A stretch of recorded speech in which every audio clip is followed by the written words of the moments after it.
On January 15th, the Federal Drug Administration banned red dye number 3 from food sold in the United States. The red synthetic food dye used to give foods and certain drinks a bright cherry color has been linked to cancer in rodents. And now joining us via Zoom to bring more insight to the harmful effects of red dye number 3 is pediatrician, CEO, and founder of GMOscience.org and author of What's Making Our Children Sick.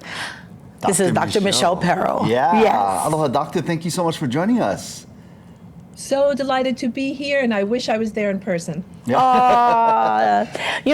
Michelle, we thank you for your time because I think it's really important for us to talk about these things.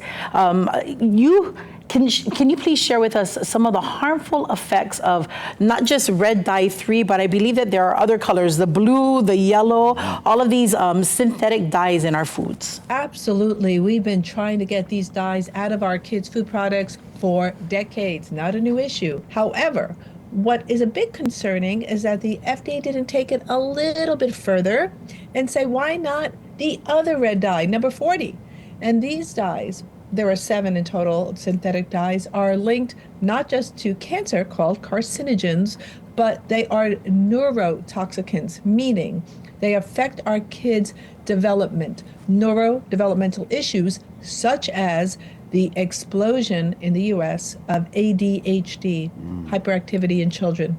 You know, doctor, I know that in some other countries they have actually banned it. They use beets to color certain things, or carrots, or even turmeric to add those different colors in like Fruit Loops to make it attractive for kids. So this is actually a good step. But I'm sure you're not the only one that was advocating for this. What is the impact that all the advocacy groups have played to kind of force the hand of the federal government?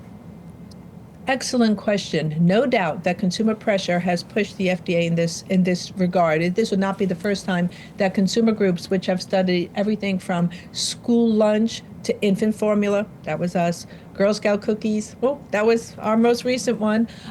So trying to make the invisible visible, meaning we're not out to single out the Fruit Loops company or any other company. Well, we're singling out that our children are chronically ill. I can give you statistics until we're gray.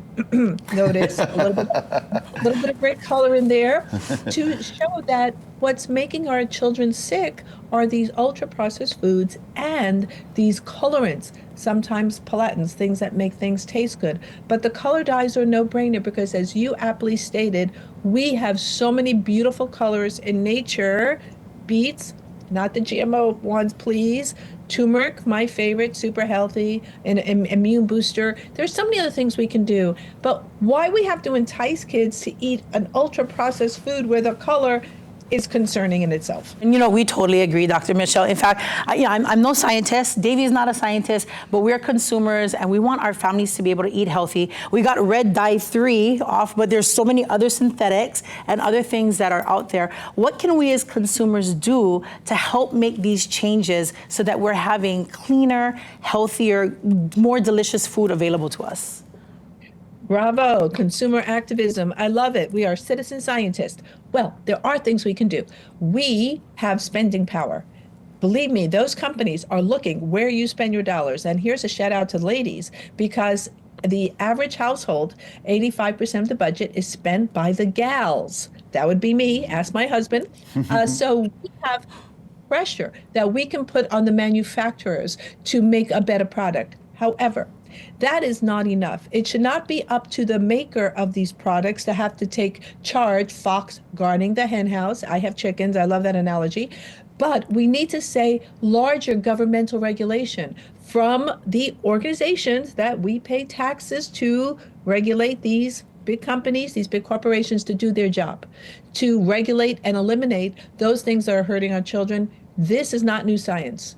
I'm not here sharing with you some brilliant thing that I figured out. Many scientists before us have figured this out, and we're asking them to regulate it, to make sure that the companies do what they are indeed supposed to do.